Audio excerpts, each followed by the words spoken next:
O vídeo de hoje é sobre o exame físico glandular. Nossa pauta de estudo será sobre o sistema endócrino e seu exame físico, como reconhecer o sinal clínico, alguns detalhes do exame endócrino.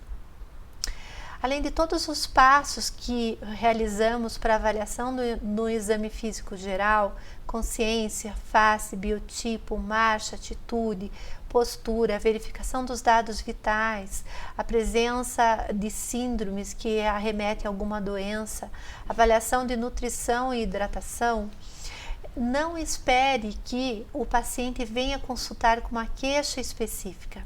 Dentro dos dados vitais do dia a dia do endocrinologista, a avaliação do IMC e da circunferência abdominal fazem parte da rotina.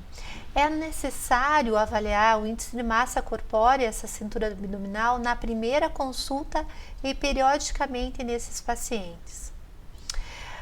Apesar de muito discutido, o IMC ele é extremamente útil para classificar esses pacientes em peso normal, o IMC entre 18,5 a 24,9, o sobrepeso acima de 25, o obeso grau 1 de 30 a 34,9, obeso grau 2 a partir de 35 e obeso grau 3 acima de 40.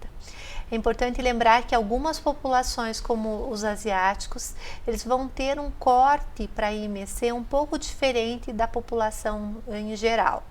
A mesma coisa acontece nos pacientes idosos, onde a gente considera um idoso de baixo peso quando ele apresenta um IMC de 22, eutrófico entre 22 a 27 e sobrepeso a partir de 27.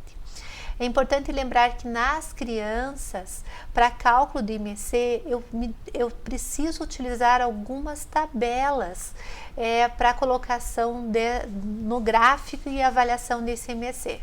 Se você não tem disponibilidade desses gráficos, você pode entrar no site da ABESO, que é a Associação Brasileira de Estudo da Síndrome Metabólica e da Obesidade, e através da calculadora do IMC, avaliar se esse paciente tem obesidade ou não. Além da avaliação de peso e estatura para cálculo do IMC e da avaliação da cintura, algumas outras medidas antropométricas são de grande utilidade clínica e são realizadas frequentemente no dia a dia do endocrinologista. Para avaliação da composição corporal, nós temos dois métodos. Os métodos quantitativos, que avaliam a quantidade de gordura, e o método qualitativo, que avalia a distribuição de gordura e se essa gordura é subcutânea ou visceral. Por que isso é importante? O IMC é um bom indicador de risco de saúde a nível populacional, só que ele apresenta algumas limitações. Não distingue massa gordurosa de massa magra, não reflete a distribuição de gordura corporal. A gordura visceral intraabdominal é um fator de risco potencial para a doença independente da gordura corporal total. Então, muitas vezes nós temos dois pacientes com o mesmo índice de massa corpórea, mas dependendo dessa distribuição da adiposidade, eu vou ter um risco metabólico aumentado, que isso eu posso quantificar através da medida da circunferência do abdômen, porque ela se relaciona diretamente à gordura corporal total e vai refletir o conteúdo de gordura visceral. Então, por que é importante medir a cintura abdominal? Ela deve ser medida com o avaliado em posição ortostática, com o peso distribuído em ambos os pés, afastados em torno de 25 a 30 centímetros. Você precisa circular a fita no plano horizontal, no ponto médio da última costela e da crista ilíaca anterosuperior. É considerado uma cintura adequada, uma cintura no homem menor que 94 e nas mulheres menor que 80. É um fator de risco você ter uma cintura acima de 94 e acima de 80 nas mulheres, e entra como critério de diagnóstico da síndrome metabólica pela Federação Internacional de Diabetes, pelo IDF. O que eles consideram também? que a medida da cintura tem que ser relacionada também à etnia desse paciente. Então, por exemplo, os europeus vale a medida de 94 e a medida de 80, já nos sul-asiáticos e chineses, você considera uma circunferência alterada, ela maior ou igual a 90 em homens e maior ou igual a 80 em mulheres. Nos japoneses, uma cintura maior ou igual a 90 em homens e maior ou igual a 85 em mulheres. Associado à cintura, eu preciso para o diagnóstico da síndrome metabólica mais 2 critérios, que seriam triglicerídeos maior que 150 ou paciente em tratamento por hipertrigliceridemia, um HDL menor que 40 em homens e menor que 50 em mulheres, uma pressão arterial sistólica acima de 130 ou uma pressão diastólica maior em 85 ou paciente em tratamento de hipertensão. A glicemia de jejum ela deve estar maior ou igual a 100 ou um diagnóstico prévio de diabetes. Para outra medida antropométrica utilizada para a estratificação de risco é a relação circunferência abdominal quadril. A Organização Mundial da Saúde considera essa relação como um dos critérios para caracterizar a síndrome metabólica, com valores de corte de 0,9 para homens e 0,85 para mulheres. Como que ela é medida? O avaliado deve estar em posição ortostática, braços levemente afastados, pés juntos e glúteos contraídos. Você precisa colocar a fita em plano horizontal, no ponto de maior massa muscular, nas nádegas. A medida é sempre tomada lateralmente.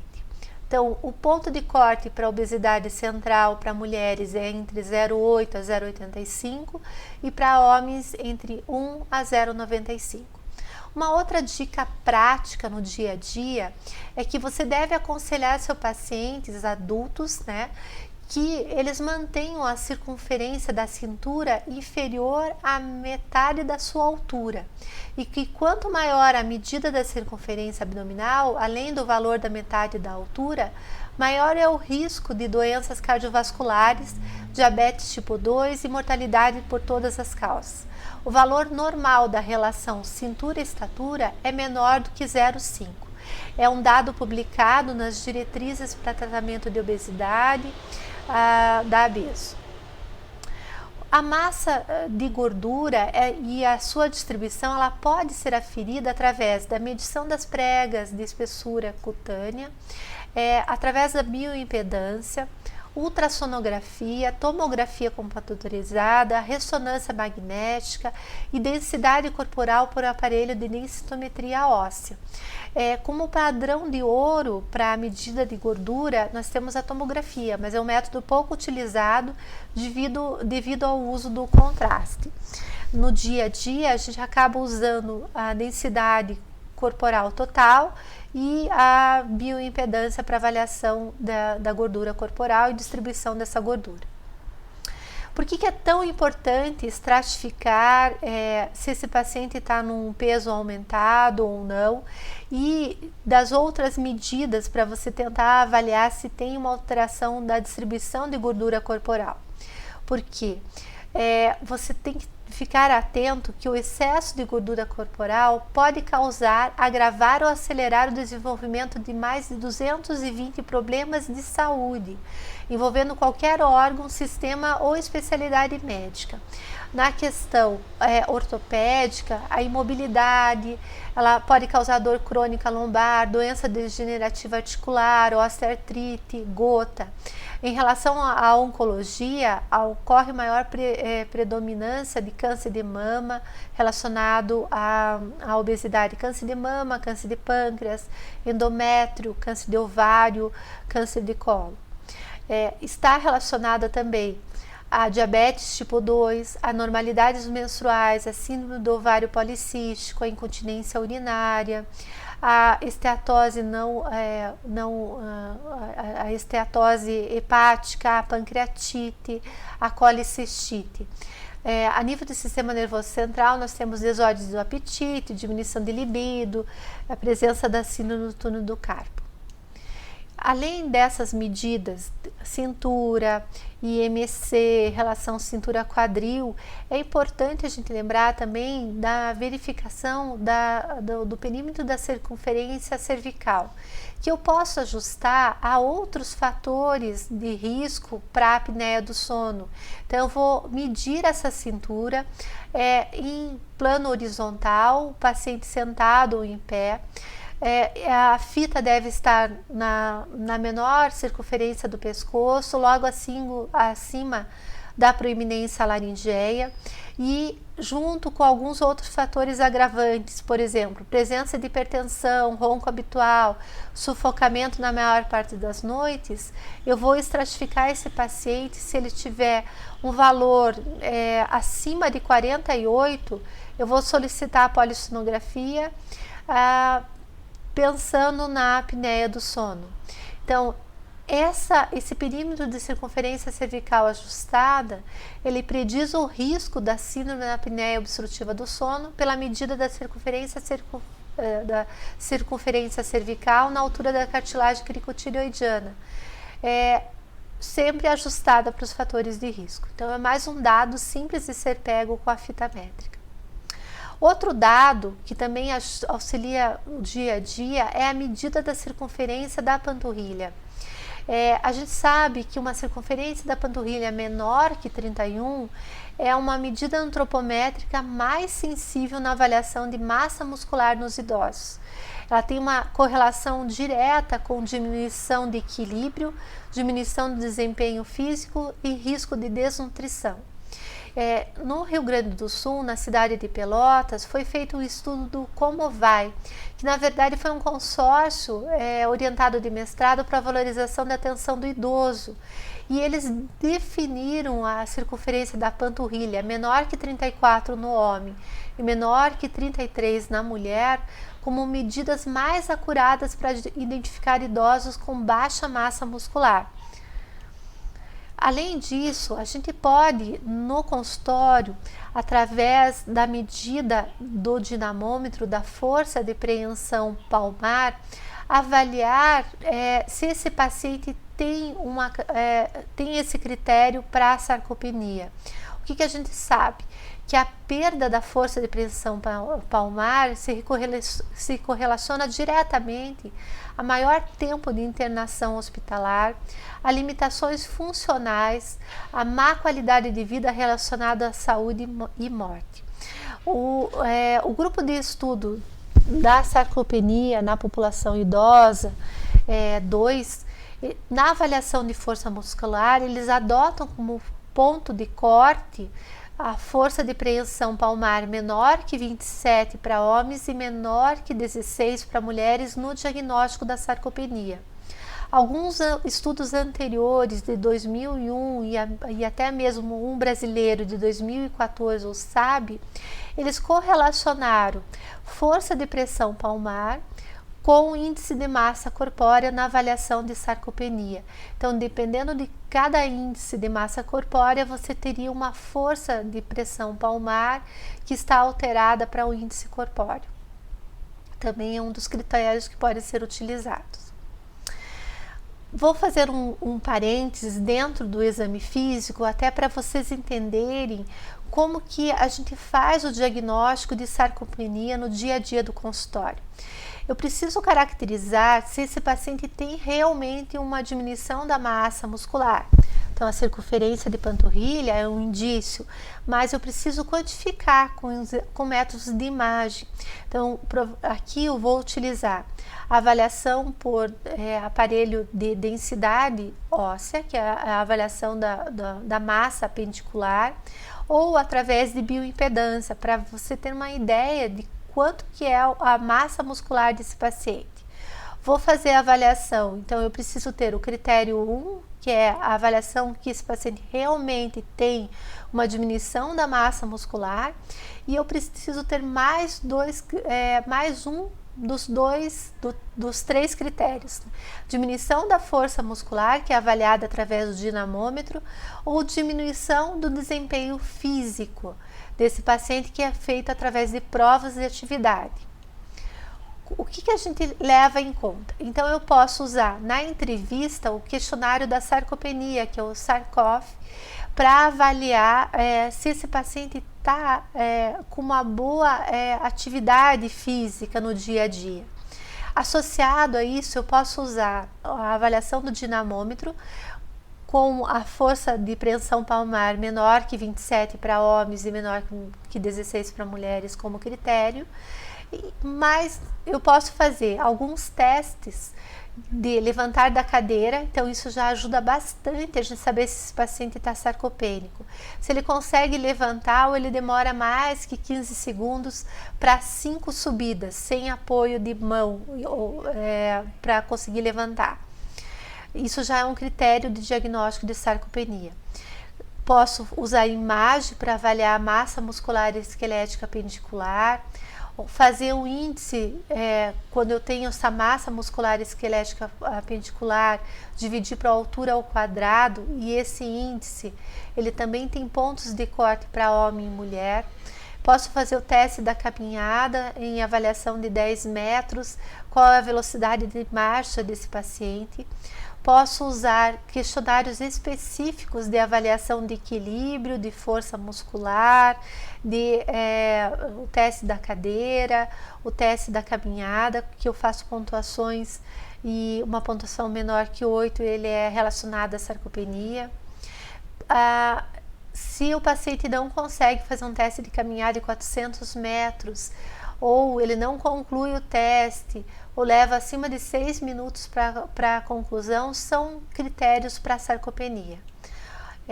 No dia a dia, a gente sabe que a sarcopenia ela tem critérios mais democráticos para diagnóstico, porque antes a gente precisava de imagem, isso limitava e dificultava o tratamento desses pacientes. Então, o que eu preciso? Um método simples, que é um SARCOF, se acima de 4 já indica um risco para sarcopenia. Se eu não tiver o questionário, mas eu desconfio, o próximo passo seria avaliar por dinamômetro se ele tem uma alteração da força de pressão palmar. E se eu não tiver o dinamômetro, eu preciso só observar se esse paciente demora mais que 15 segundos para levantar. Se ele apresentar essa dificuldade acima de 15 segundos para levantar da cadeira, você cronometrando, ele provavelmente é um paciente sarcopênico. Daí, para fazer diagnóstico, eu preciso entrar naqueles critérios diagnósticos. Ou eu vou fazer avaliação por bioimpedância da massa muscular, ou eu vou fazer o índice apedicular pelo aparelho de dexametria. Que isso é um diagnóstico de imagem, né, que eu preciso ter para o diagnóstico certo da sarcopenia. Agora, se eu tenho teste de questionário de risco positivo, se eu acho que ele está numa provável sarcopenia, eu vou ter que fazer os testes de marcha, né, para avaliar a gravidade. O teste de velocidade, ou aquela acima de 0,8 metros por segundo, ou um teste acima de 20 segundos para levantar e voltar para a cadeira também. Você vai precisar cronometrar essa velocidade de marcha. Antes precisava imagens sempre para fazer o diagnóstico. Eles se tornaram mais democráticos, esses critérios, porque já o teste de levantar já ajuda no diagnóstico. Então, se você percebe que esse paciente demora mais que 15 segundos para levantar da cadeira, ele já é um paciente sarcopênico que você precisa ficar de olho. Então, a gente tem os principais critérios clínicos para a fragilidade. Eu posso utilizar, então, olhando o pessoal do Rio Grande do Sul, os critérios da panturrilha, menor que 34 e menor que 33. Eu posso usar o dinamômetro, né, que são os últimos cortes pelo estudo da sarcopenia do idoso, e eu posso avaliar a velocidade da marcha. Se ela for menor que 0,8 metros por segundo, eu estou na frente de um paciente sarcopênico. Além desses dados de exame físico, de medidas antropométricas que eu estou fazendo no dia a dia do consultório, os dados vitais são extremamente úteis no dia a dia do endocrinologista. A pressão arterial, ela nos ajuda bastante, claro. Pressão arterial aferida num aparelho de pressão aferido, adequado para o tamanho do braço desse paciente, né? Então ele tem que ter um manguito de acordo com a circunferência do membro, e esse aparelho deve estar sempre calibrado. O que a gente vai considerar na avaliação desse paciente em relação à pressão arterial? Existem algumas dados que são importantes no dia a dia do endocrinologista. Idosos diabéticos rígidos, a pressão é considerada normal até um 14/9. Idosos de grupo de risco, que são aqueles com AVC prévio, uma doença renal crônica em progressão, com uma taxa de filtração glomerular menor que 60, ou já a presença da albuminúria, o alvo da pressão ela é um pouco menor, é 13/8. Pacientes frágeis, com perda de autonomia e grandes limitações funcionais, ou aqueles com grande comprometimento cognitivo, onde a hipotensão nos preocupa bastante, as metas mais elevadas de pressão sistólica devem ser consideradas adequadas. Então, nesse grupo de paciente, a gente até tolera uma pressão sistólica de 145 até 160. São diretrizes da Sociedade Brasileira de Diabetes que nos colocam essas metas. A redução da pressão diastólica abaixo para valores inferiores a 65, 70, em adultos mais idosos, pode aumentar o risco da doença arterial coronariana, pode aumentar também mortalidade e alguns outros desfechos cardiovasculares. Então a gente sempre fica atento se esse paciente que vem para o consultório, que está em tratamento, se ele não está fazendo hipotensão arterial. Também observamos no dia a dia a presença da hipotensão ortostática. Ela nos ajuda a avaliar sempre a presença da desautonomia naqueles pacientes diabéticos. Ou mesmo a gente tem que ficar de olho se esse paciente não está super tratado para hipertensão, quando ele está em uso de medicação antihipertensiva. Então, como que é feita, né, essa medida da pressão, da hipotensão ortostática? Você deve medir a pressão com o paciente em pé após 3 minutos, sendo a hipotensão ortostática definida como uma redução de pressão sistólica acima de 20 e diastólica acima de 10. Você vai comparar a pressão desse paciente sentado e em pé ou deitado e em pé. É importante ficar atento. Existem algumas outras endocrinopatias, como a insuficiência adrenal, que ela cursa com hipotensão ortostática, e muitas vezes é um dado clínico que vem antes de pigmentação de pele, antes das outras manifestações da doença de Addison. É um dado que a gente usa muito hoje na oncologia, pensando em medicamentos que fazem uma insuficiência adrenal. Então a gente acaba avaliando muito se esse paciente tem ou não hipotensão ortostática, escondendo uma insuficiência adrenal. Então, quais seriam as nossas metas de hipertensão arterial?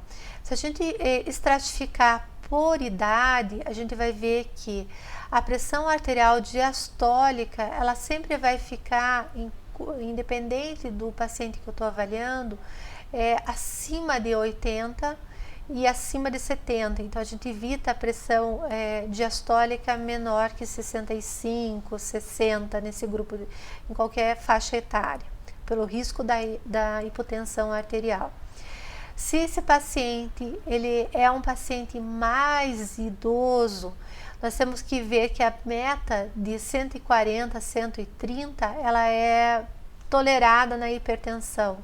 Se ele tem, por exemplo, 65 a 79 anos, eu vou também manter esse perfil. mas evito manter essa pressão muito abaixo de 120. Então, as metas ficam entre 120 a 140 na endocrinologia. Vamos entrar agora em alguns detalhes de exame físico das doenças endócrinas. Hipócrates já falava lá atrás, né? O corpo vai bem ou mal segundo anunciam os olhos. Então, muitas vezes, a face, ela representa para o endocrinologista o principal sinal da doença que ele está investigando. As doenças de tireoide, elas têm uma característica. Elas, no hipertireoidismo, ou melhor, na tirotoxicose, a gente pode ter esse olhar brilhante, esse olhar com uma vivacidade exaltada, e muitas vezes ele significa, dependendo da situação, a doença de Graves ocular. E a gente precisa avaliar nesse paciente que às vezes ele nem vem com essa queixa, mas ele vem mostrando já algum score, que é o CAS, que a gente vai avaliar sintomas e sinais em relação à atividade da doença ocular na doença de Graves. A doença de Graves ocular, ela pode acontecer antes da doença tireoidiana, durante a doença da tireoide e depois da resolução da doença. Então, a gente vai procurar desinchaço de pálpebras, vermelhidão das pálpebras, injeção conjuntival, a quimose, a inflamação da corúncula ou plica. A gente vai procurar aumento da proptose, diminuição de movimento ocular, diminuição de acuidade visual nesses pacientes. Muitas vezes esses pacientes vêm com um quadro de diplopia, com paralisia de musculatura. Então, tudo isso entram dentro desses critérios para avaliação da doença endócrina de tireoide.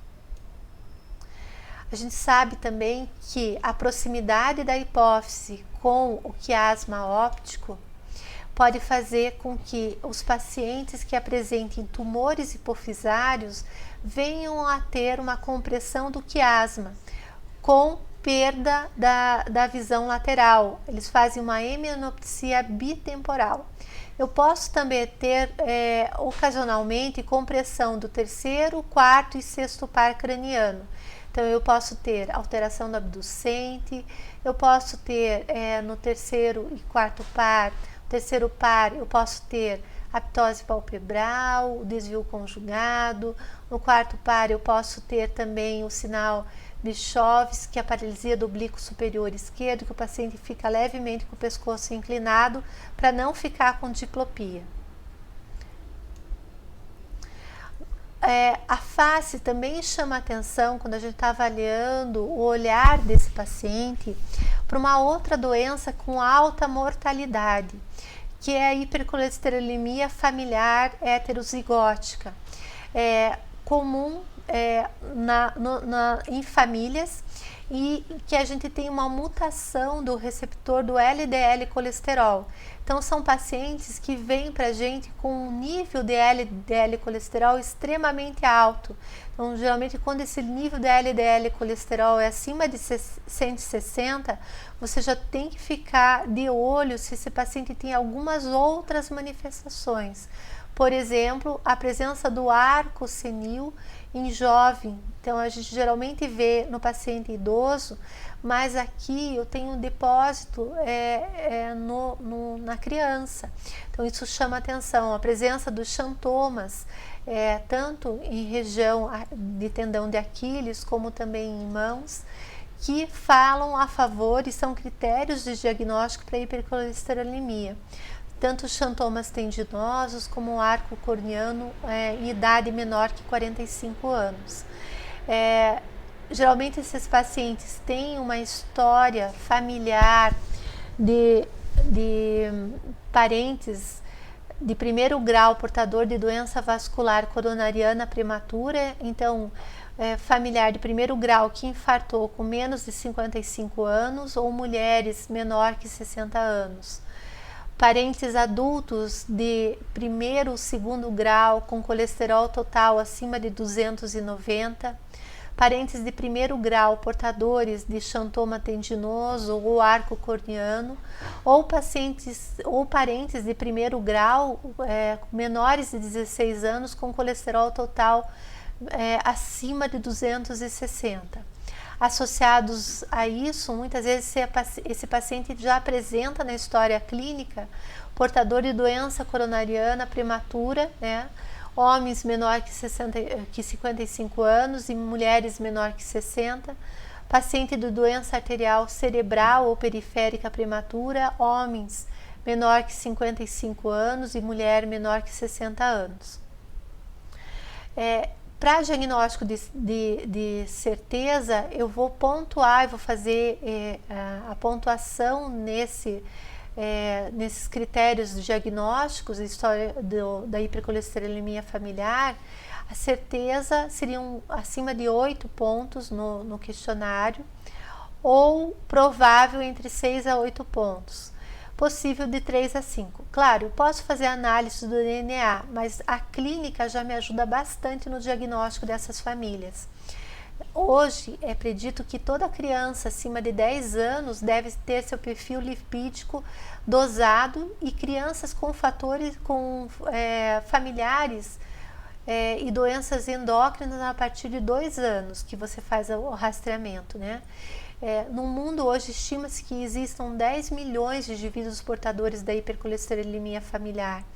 Menos de 10% têm diagnóstico conhecido e menos de 25% recebem tratamento com estatina. No Brasil, a estimativa é de 250 mil a 300 mil portadores dessa doença. A pele e unhas e mucosas também falam muito nas doenças endócrinas.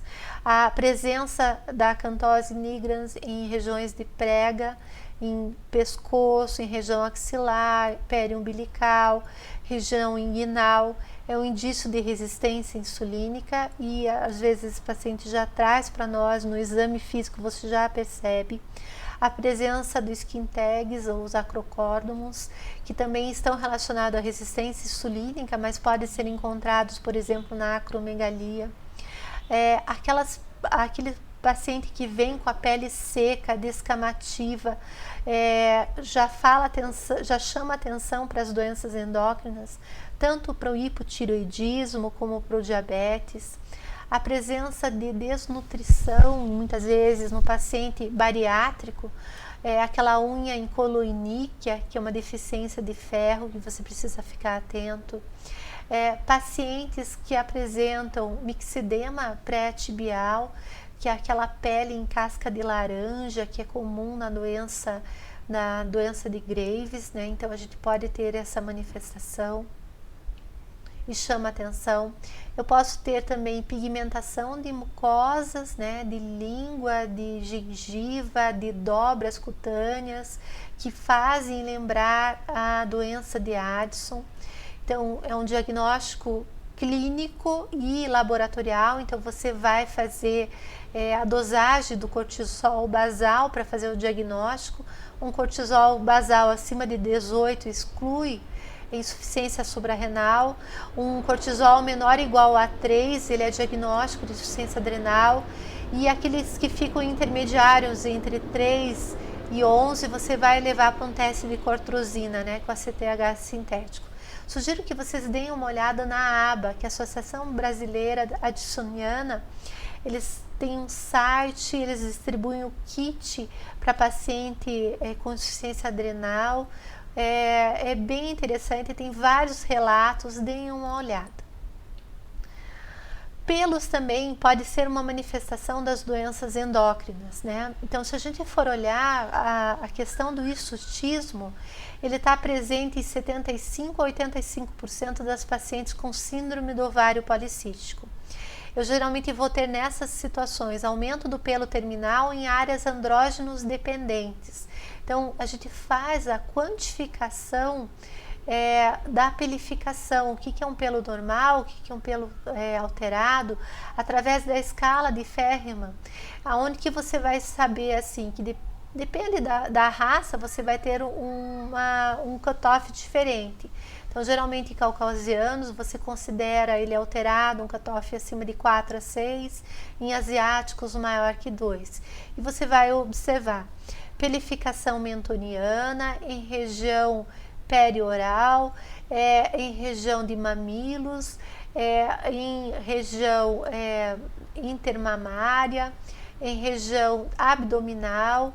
Vai avaliar também região inguinal, se tem pelificação para raiz de coxa, pacientes com pelificação em dorso, né, qual é a distribuição, em região sacral. Então, tudo isso pontua na escala de Ferriman. Quanto maior a pontuação, maior o índice de... mais fácil fazer o diagnóstico do hirsutismo. A acne também está relacionada às doenças endócrinas. Ela está presente entre 15% a 25% das pacientes com ovário policístico. A acne, ela é um acúmulo de sebo, obstruindo os ossos, levando a infecção, né, e inflamação. O andrógeno é um dos gatilhos para crescimento e diferenciação da glândula sebácea.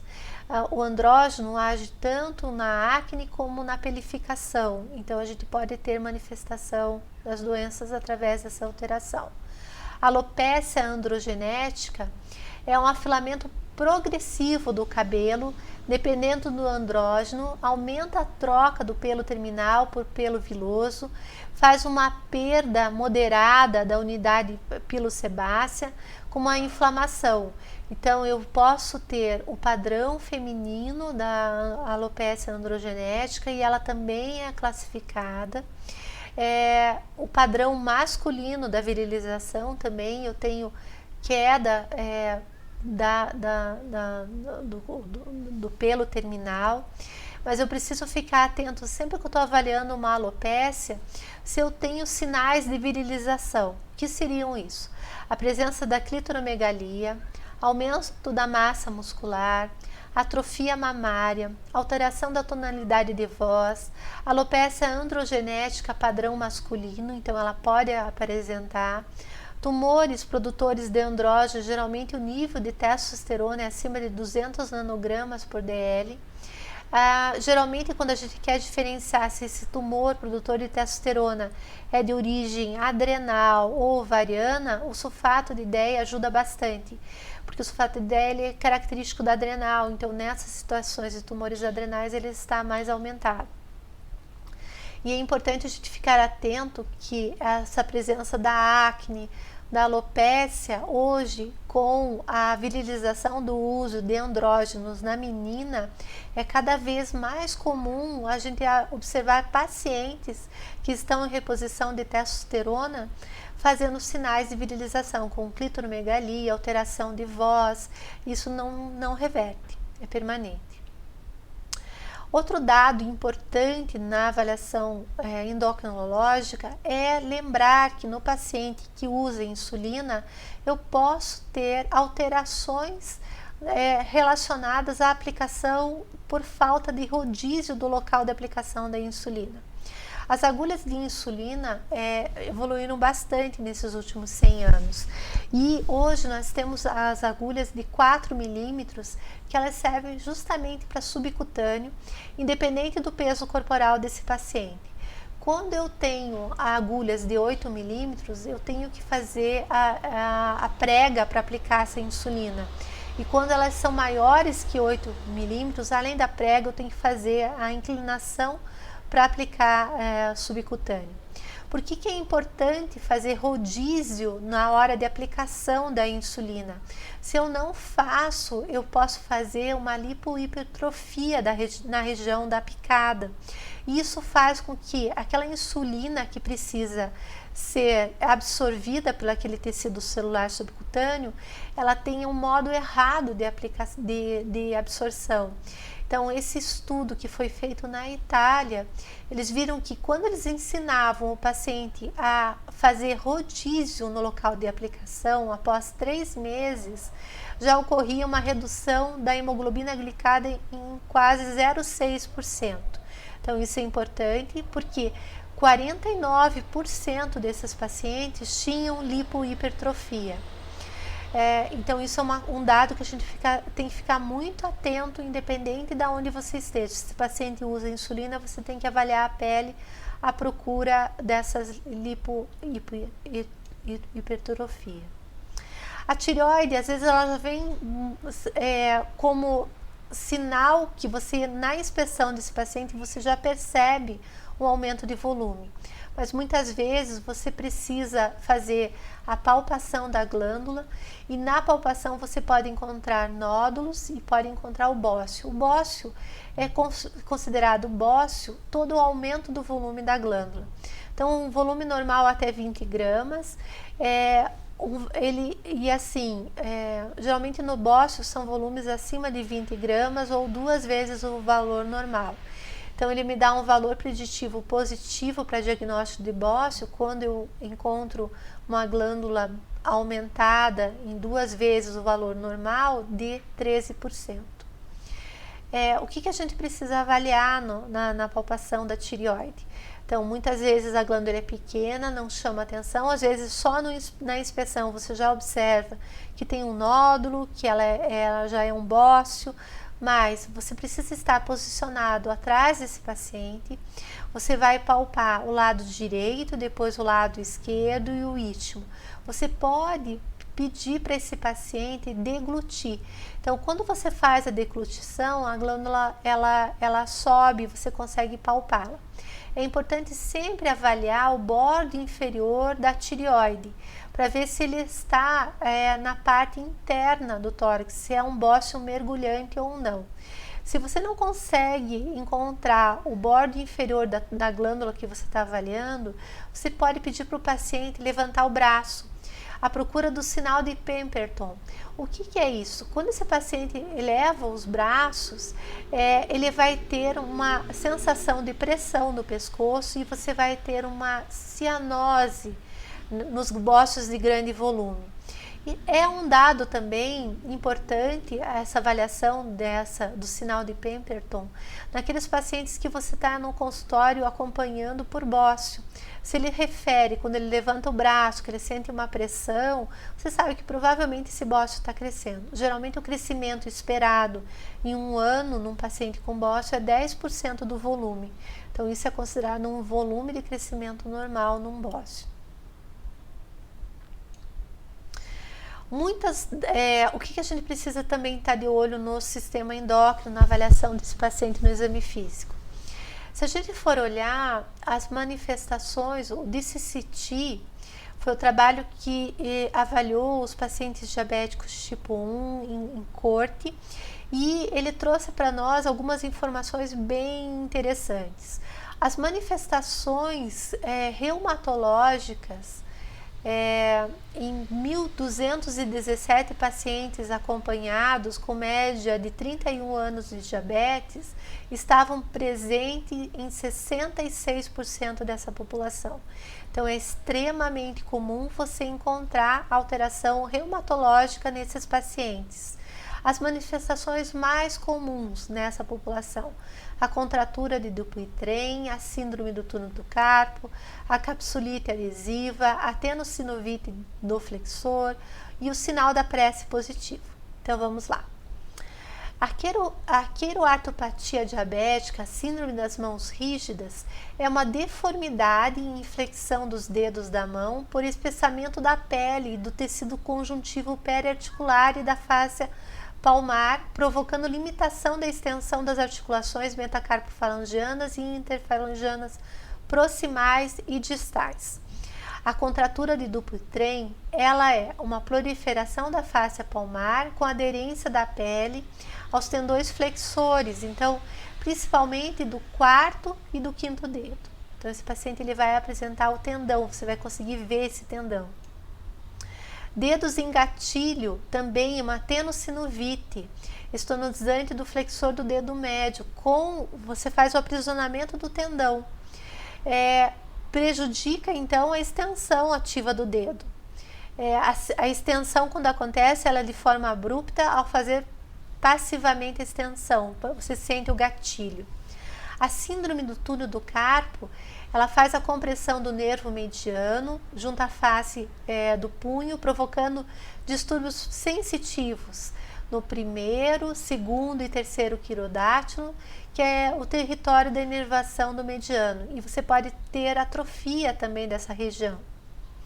A angioneurodistropia, ou distrofia neurológica simpático-reflexa, ou atrofia de Sudeck, ou síndrome regional dolorosa tipo 1. Ela é muito rica nos sinais, ela tem uma dor intensa, com limitação e alterações autonômicas, com edema, hiperemia, sudorese, geralmente acometendo uma das mãos. Quando você pede para o paciente refere para você que quando ele estica a mão e compara, parece que uma mão sua mais que a outra, parece que tem crescimento da unha em maior intensidade no lado que está comprometido. Eu posso ter também pacientes diabéticos com ombro congelado, que é a capsulite adesiva. Então, eu tenho uma dor, uma limitação importante nos movimentos ativos e passivos do ombro, para todos os planos. Então, eu vou ter prejuízo na abdução, na adução, na flexão e na rotação. Ocorre principalmente por fibrose, por aderência e fibrose da cápsula articular. Pode acontecer junto com a angioneurodistropia, se caracterizando a síndrome do ombro-mão. Tenho também a espondilohiperostose difusa, que é uma hiperostose anquilosante, que é uma limitação progressiva da coluna vertebral com calcificação dos ligamentos intervertebrais, formando ponte ósseas entre as vértebras, que diferem da osteoartrose primária porque ela não provoca degeneração do disco. Então, é uma das características que a gente pode também encontrar no paciente diabético. A artropatia de Charcot, que é uma neuropatia, neuroartropatia, uma manifestação grave da neuropatia diabética. Geralmente ela é unilateral, 9% dos pacientes apresentam um Charcot bilateral, e ela faz uma destruição óssea importante devido à neuropatia, junto a uma articulação secundária de degeneração. Então, ela faz a neuropatia diabética e ela faz o desabamento desse pé. Então, eu posso ter um pé edemaciado, um pé quente, com sinais de hiperemia, com perda de função, diferente do outro lado. As doenças de pele são bem comuns nos pacientes diabéticos e estão relacionadas a ele. Desde a necrobiose lipolítica, que são manchas avermelhadas na pele, as bolhas diabéticas, que podem romper e começar uma ulceração, a dermopatia diabética, que é aquela pele seca, descamativa, com uma xerose importante. Eu posso ter acantose nigrans em região axilar, região cervical, xantomas eruptivos, tanto nos diabéticos como nas dislipidemias. Podemos encontrar ainda vitiligo, psoríase, e essas lesões de pele, elas acometem 30% da nossa população diabética. Então, no link plano, eu posso ter as manchas arredondadas atróficas, que no link. O link em plano, ele é uma das lesões de pele muito frequente. Ela acomete de 1,6% a 3,8% da população diabética.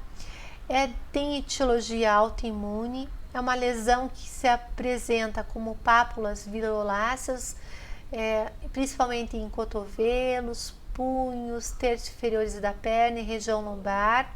As mucosas, incluindo bocas, genitais, podem estar comprometidas em 2/3 dos pacientes. O que a gente precisa cuidar desses pacientes? Elas são lesões pruriginosas e muitas vezes elas são porta de entrada para infecção secundária. Então, a gente sempre tenta melhorar o prurido dessas lesões. As infecções, elas entram também no diagnóstico do endocrinologista, desde as infecções fúngicas, bacterianas, então infecção bacteriana que decorrente como porta de entrada uma onychomicose, uma distrofia de unha, fez uma infecção nesse dedo, mas se a gente for olhar os dedos, tem a micose interdigital, a gente pode ter alteração de unha, eu posso ter as alterações de pele das tinhas, né? Então eu posso ter várias manifestações a nível de pele. E no exame neurológico, no exame endocrinológico, o exame do pé diabético se faz necessário. Existe uma frequência que a gente realiza esse exame. Nos pacientes recém-diagnosticados tipo 2 e no pré-diabético já no diagnóstico, e depois eles são seguidos a cada ano. No paciente diabético tipo 1, 5 anos após o diagnóstico. E a intenção do exame do pé é avaliar se esse paciente tem uma neuropatia diabética e se ele tem alguma lesão vascular.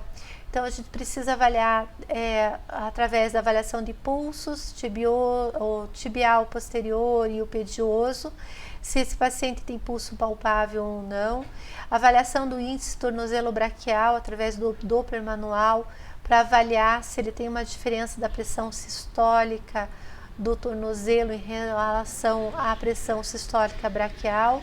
São todos critérios que a gente utiliza no dia a dia para avaliação do paciente com diabetes e pré-diabetes.